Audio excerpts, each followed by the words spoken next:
On today's show, Isaac Okoro, game-winning shot for the Cleveland Cavaliers. We have got Spencer German with me to talk all about it. Let's dive in. You are Locked On Cavs, your daily Cleveland Cavaliers podcast.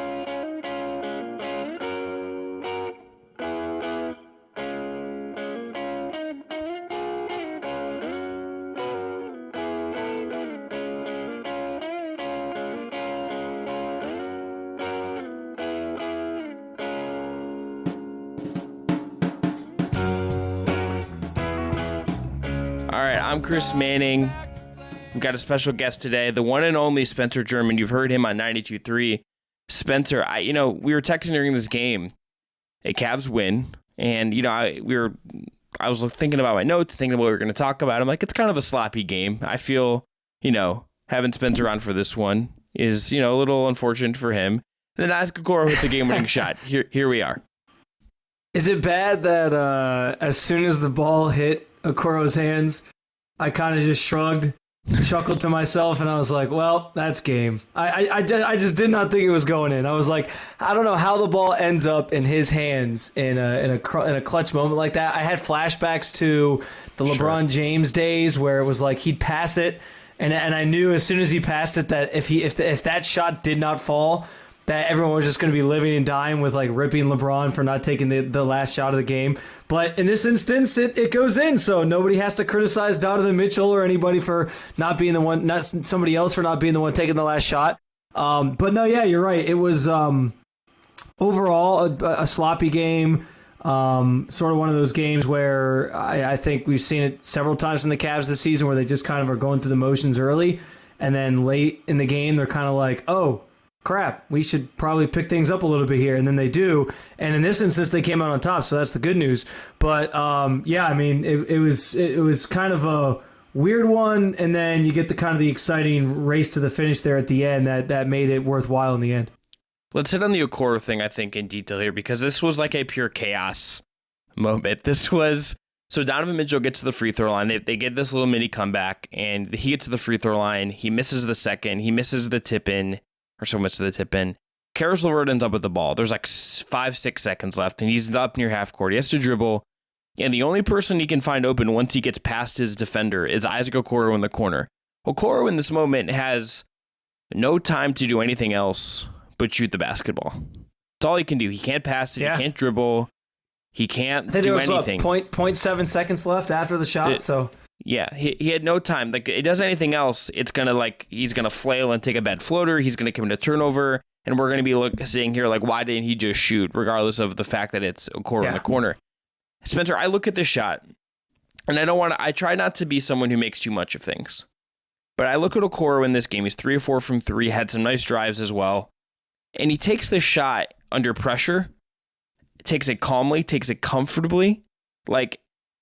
To me, this is the kind of moment, this is the kind of shot that if I'm thinking about where he goes from here and what he's going to look like in the playoffs when he's going to have to take and make shots, not in late games necessarily, but in that are going to come his way in a tight playoff series. This to me just feels like it bodes well for what's to come with Isaac. Is that not fair? Yeah, I think that's pretty fair. I think the thing that's just been so hard with Isaac, obviously, not just this year, just in general, it's just been his inconsistency. Like, he'll have these stretches, and he kind of had it earlier in the year. I want to say it was like late January into February where he was just like red hot, knocking down everything, and you sort of started to feel like, okay, like maybe things are finally clicking, and you're willing to kind of ride it out with him. And then he kind of slumped a little bit after that. Luckily, we know Caris LeVert has been incredible in the month of March, and that's obviously helped alleviate some of that. And he's been a little bit better of late. Isaac has. It's been a frustrating, I guess, just career arc to this point for him. But to see him sort of rise to the occasion in that moment specifically, and even in some other moments throughout the game where he just kind of came up with made the right play, which is kind of, I think, maybe the best description of Okoro at this point is like he seems to make the right play at certain times. And yeah, it can be frustrating when he's not knocking down shots, but he keeps his other teammates involved. He's great on the defensive end, as we know.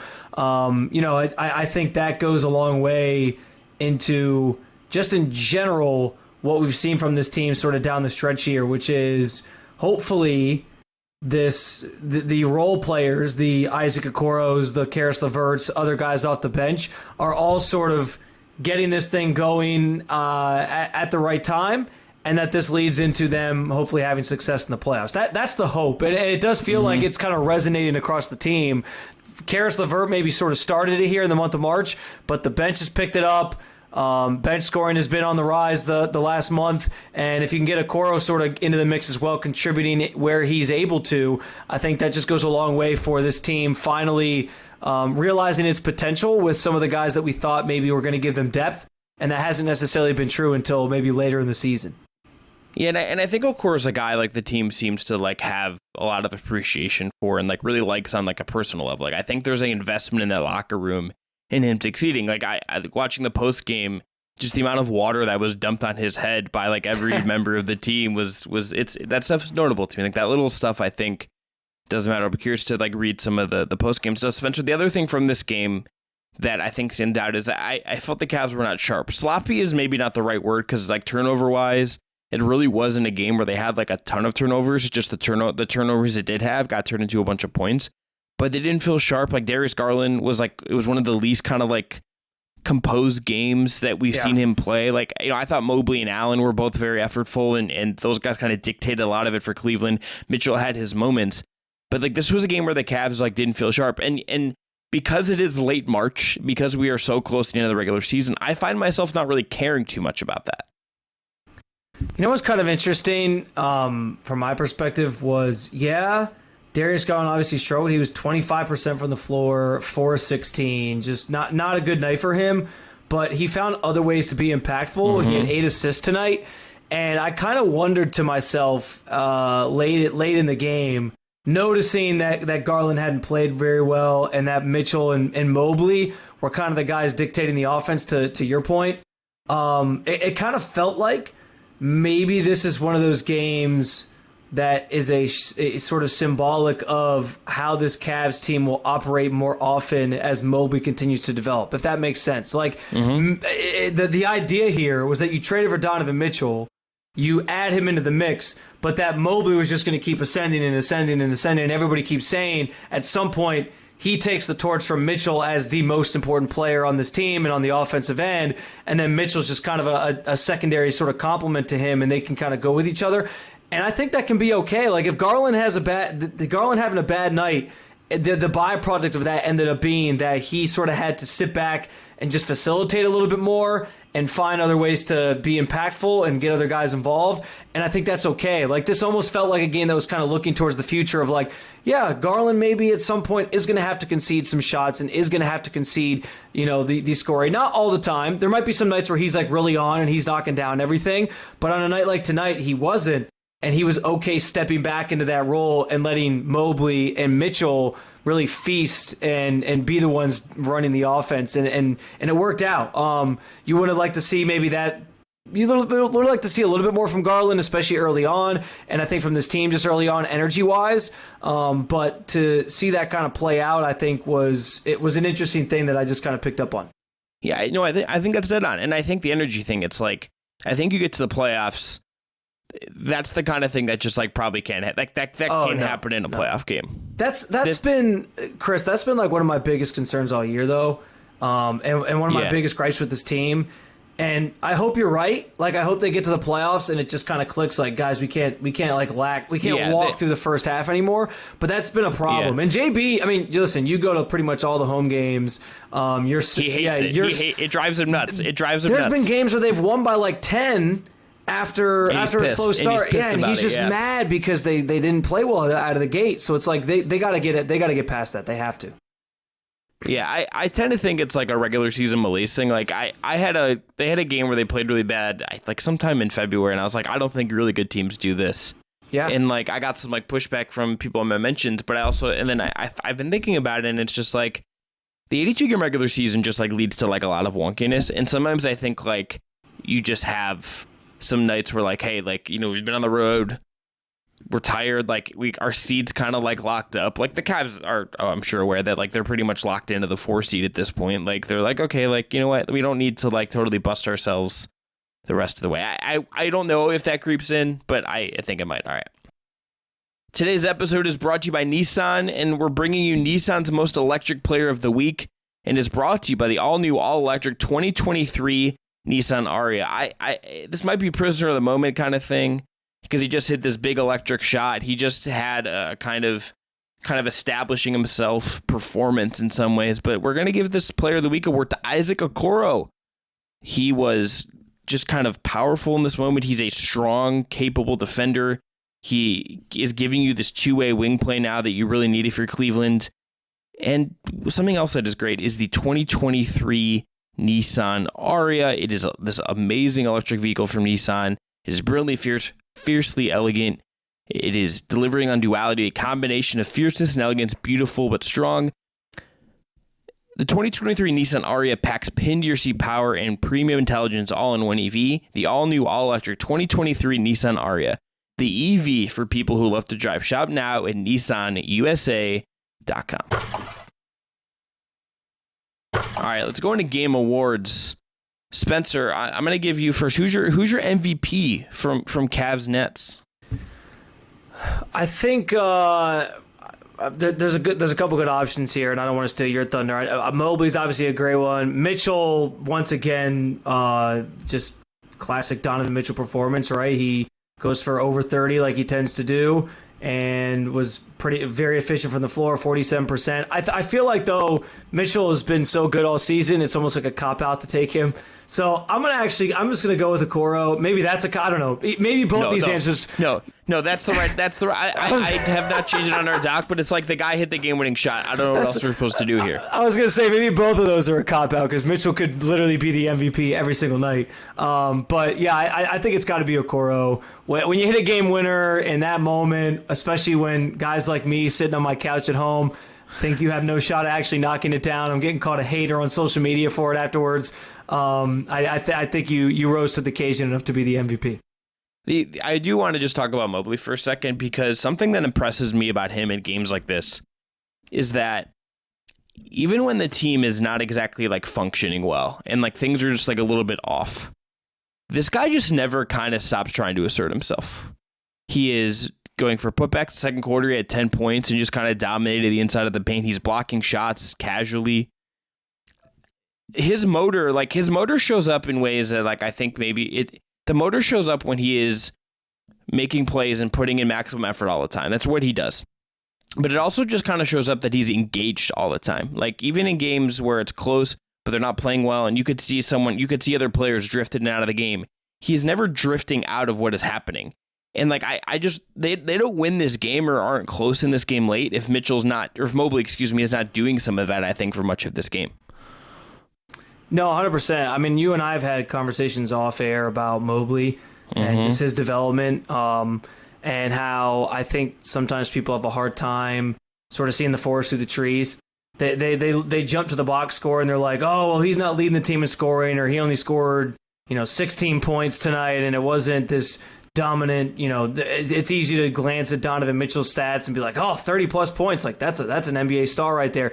But to your point, like he impacts the game in so many other ways, most notably on the defensive end. What did he have? I think 4 blocks tonight.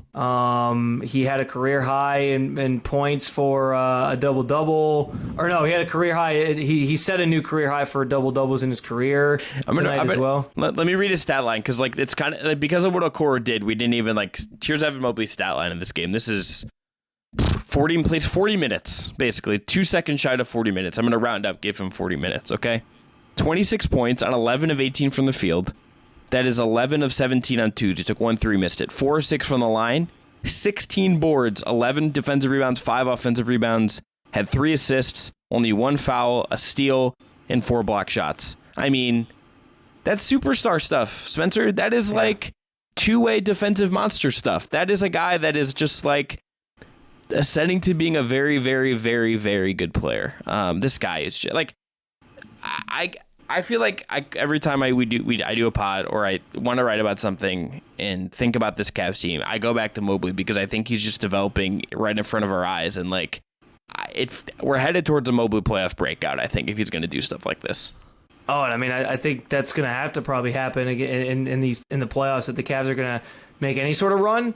But yeah, you summed it up well. Like I continue to be awed by the things that he does. Like, and recently it seems like every game he has like one play at least that just awes you. I remember the game, the last home game on Friday. We were both there.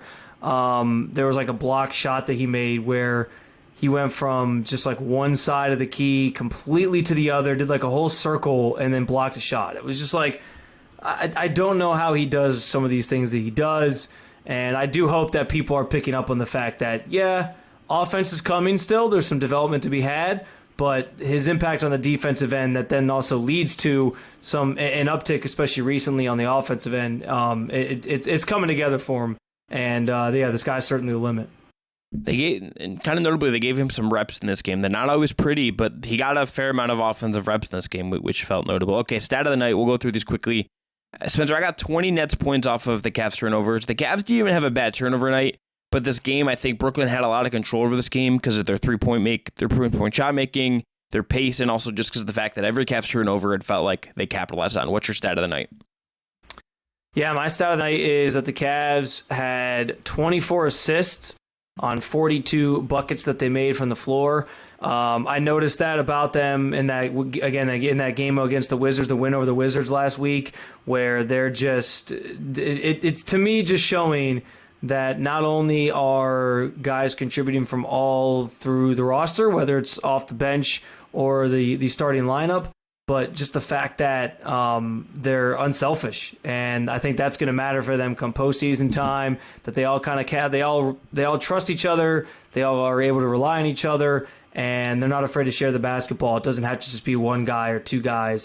So yeah, I've been impressed by their ball movement, and I think when they're doing that their offense is at their best. Yeah, I mean, like I talked about Garland and kind of was down on his performance in this game. He had 8 assists. Yeah. And against 3 turnovers. Like he is moving the ball and picking stuff up. Spencer, some of the post-game videos are coming through of Okoro, and they're like, him with the chain just always makes me laugh because he just mean mugs the camera. And he's just like having fun with it. And it's just like the photos, it looks like it's an absolute like party in the locker room. They're throwing water on Okoro and stuff. I'll say this too about Okoro. You have to admire his persistence. Yeah, because you know he has to hear some of the stuff that's said, like fans clamoring on social media or elsewhere about how they should trade this guy, or he's just not it, or he's worthless, he doesn't provide enough on the offensive end. And I mean, JB talks about it all the time. I know just how persistent he is and how he does not quit and he just does not care and he just keeps trying to get better. And listen, it's paid dividends in some key games this year and some key moments this year, most notably now with the game winner tonight. So I'm going to start calling him Onions Okoro. How about that? Like I think I've told you before, like my dream is to come up with a nickname for somebody that goes viral and becomes like a thing. So there you go. Onions Okoro. You got to make it happen. He is willing to fail, and I don't think it's hard to talk about it. We don't always even know, I think, if it's true or not. But Okoro to me feels like a guy who is willing to fail, and that is, I think, such an important trait if you're kind of picking between guys who are going to succeed or not. Like, give me the guy who's willing to go 0-4 and not score in the previous game against Brooklyn and then hit a game-winning 3 of the next one. Like, I love that he has the confidence to do that. All right, play of the night. I mean, I think it kind of just has to be the game winner. Like, that's it. It's the game-winning shot. They made it easy for us tonight. I mean, that, or I also just thought the steal that set up the Mitchell free throws, which obviously then sets up the game-winning shot, was another big one. And it kind of spoke to, too, just how they really tightened things up down the stretch. The defense was locked in. They got a couple turnovers sort of on that last minute of the game where they were trying to sort of mount the comeback. They were down and were able to come back into it. I think that sort of summed up, I think, in just general how they played late, but then also just down, late in the game, trying to kind of battle back and make it interesting. And then it's what ultimately sets up that corner 3 that Okoro knocks down. It's also kind of funny because it feels rare that Mitchell would have even missed a free throw. Right. And he does, and it ended up benefiting the Cavs anyway because they won instead of just being tied. I thought he was going to do the Bulls thing again where he tips it in. Like, I thought that's what was about to happen. Like, we're about to do this again. Yeah. Yeah, he came close, and then it doesn't happen, and then it's chaos. I'm curious to, like, read the Nets quotes after that. This is like sometimes regular season quotes like don't mean anything, but I'm really curious just to see what like Jock Vaughn and like Mikal Bridges and like Dinwiddie have to say after that, because I'm sure there's some thoughts.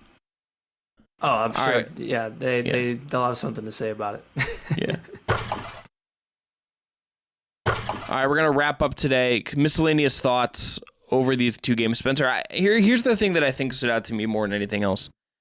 I don't think the Nets' length really bothered the Cavs as much as I thought it might in these two teams matching up. I think like the way, if I were building a team to combat what the Cavs are, the Nets are not like a wrong template for me. It's like you have a ton of wings, you have a really big wing scorer in Mikal Bridges. You know, you have competent big play. Day'Ron Sharpe, I thought, was pretty impressive over the last 2 games for Brooklyn. Nick Claxton's a really good player. Like, they have, like, the recipe of things that I would say, okay, like, they can really kind of put the Cavs in some weird situations, press them.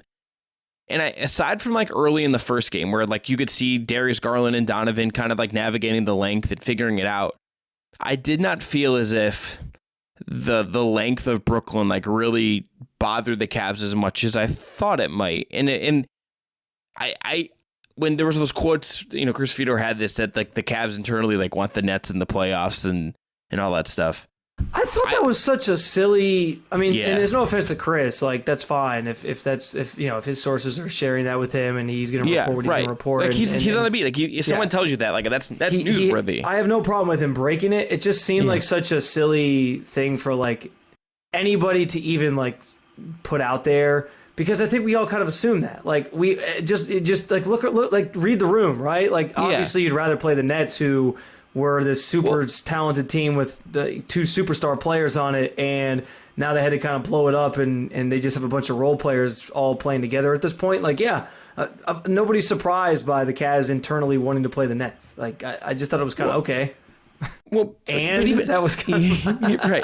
But even on the note, it's like I'm of the opinion that like I think stylistically the Knicks to some degree are like a better matchup for Cleveland just based on like the wings the Nets have. But then I come away from these 2 games thinking like the Cavs would maybe like have some stuff to navigate, and if the games are close, like certainly things could go the Nets' way a game or 2. Yeah.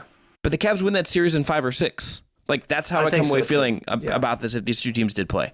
I think, and you're right about the length, because we know like the one of the teams that had the Cavs number this year, I know they're done playing at this point, but was the Raptors, and it's the same sort of issue, right? Like very long team, able to sort of clog up the lanes of 2 smaller guards that are sort of facilitating the offense at the top of their offensive side of the floor.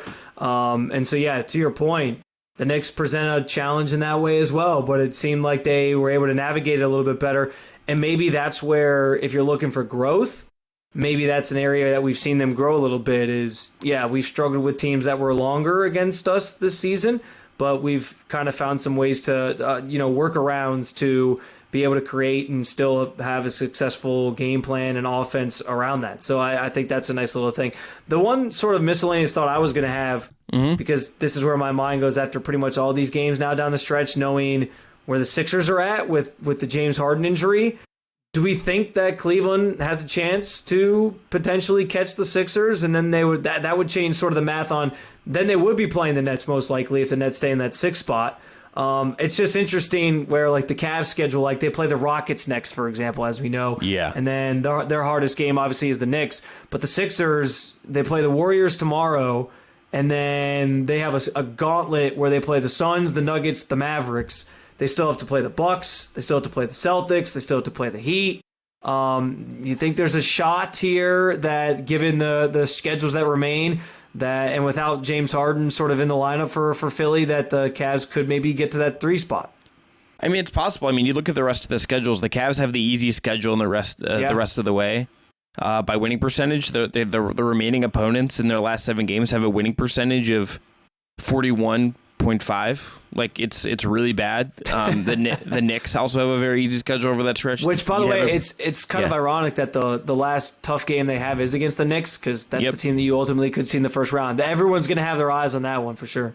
100%. And there's so much juice in that series. The 76ers, meanwhile, have 10 games to go, and they have the hardest schedule in the league by like a pretty decent chunk over Atlanta. They have the Bucks, the Celtics, the Nets, the Heat, the Nets, and the Suns. Like that's like the Hawks and the Raptors and the Mavs are like the easiest opponents on their schedule, and those are not like the dregs of the league. Like those are not like the worst teams in the league right now. Those are struggling teams to varying degrees, but like they're not the Hornets who the Cavs like play again, or the Rockets who the Cavs get at home on Sunday after a couple days off. That's the Sunday game is like peak, like, okay, please just show up and take care of business, by the way. So 3.5 behind Philly it's tight. Like it's possible if things just go like awry for Philly, but they've been playing so well, and we'll see what happens with Boston as well. Spencer, let me ask you, 3 teams ahead of the Cavs in the East right now: Bucks, Celtics, 76ers. Rank them from team the Cavs would be most likely to beat in a series versus to the least likely to beat in a series. Man, I think least likely has to be the Bucks. I mean, they're just so damn good. I mean, everyone already assumes they're the cream of the crop. I think between both conferences, right? Like everyone already kind of has them slotted into the finals favorite. And maybe winning it. So between the Celtics and it's weird because the Cavs have matched up with the Celtics pretty well, but there's also, we know there were some injuries that sort of factor into those matchups. Robert Williams missed early in the season. I want to say the 76ers are the easier matchup, but also it scares me because of how well Joel Embiid has played of late. Like, I don't want to see that guy if he just keeps doing what he's doing. But I still feel like the Celtics just have more firepower, so I'd probably put the Celtics next hardest, and then I'd probably say the 76ers are the easiest, but I know with the way Joel Embiid's been playing, they're not going to be an easy team to just like get past if you were to meet them. I had this conversation last weekend because I kind of said, Cavs fans, should you be rooting for the 76ers at this point because they were so hot? And this was obviously before the Harden injury. Where do you want to see them just catch the Bucks and get that 1 seed, and then you would avoid them, or then you would see them with a chance to. You would play them with a chance to go to the Eastern Conference Finals versus having to see the Celtics or the Bucks, which I think would be an ideal scenario for Cleveland. I would flip Boston and Philly, but I think it's close. I just want like no part of dealing with Embiid, and I think like the point like as good as like Allen and Mobley are, like Embiid is just proven to be like so big and just such like a monster. And I think the way the Celtics have had some moments where it feels like their offense is just kind of like hit a rut. Smart's not been as good for them, which is a big deal at the point of attack. And Time Lord, you don't really know if he's going to be healthy or not to kind of give them that back. Yeah. There are teams moving in opposite directions. Like Philly's very much hot. Celtics very much sort of slumping here down the stretch, and that matters come postseason time. So you're right about that. Yeah. I guess the other thing that has me a little bit less fearful of the 76ers, Embiid is Embiid, but like what James Harden are you getting in the playoffs? Are you getting 100%. Are you getting playoff James Harden like usual, or good old buddy playoff James Harden who just completely drops the ball and doesn't show up in the big moments? Because if you're getting that James Harden, assuming he's back from the injury, I don't know if I'm as worried about the 76ers in that way. So it's interesting. But you're right. I think too this conversation is probably much different if the Cavs don't win the game tonight. Because then you're talking about being a full, I think, 4.5 games back of Philly.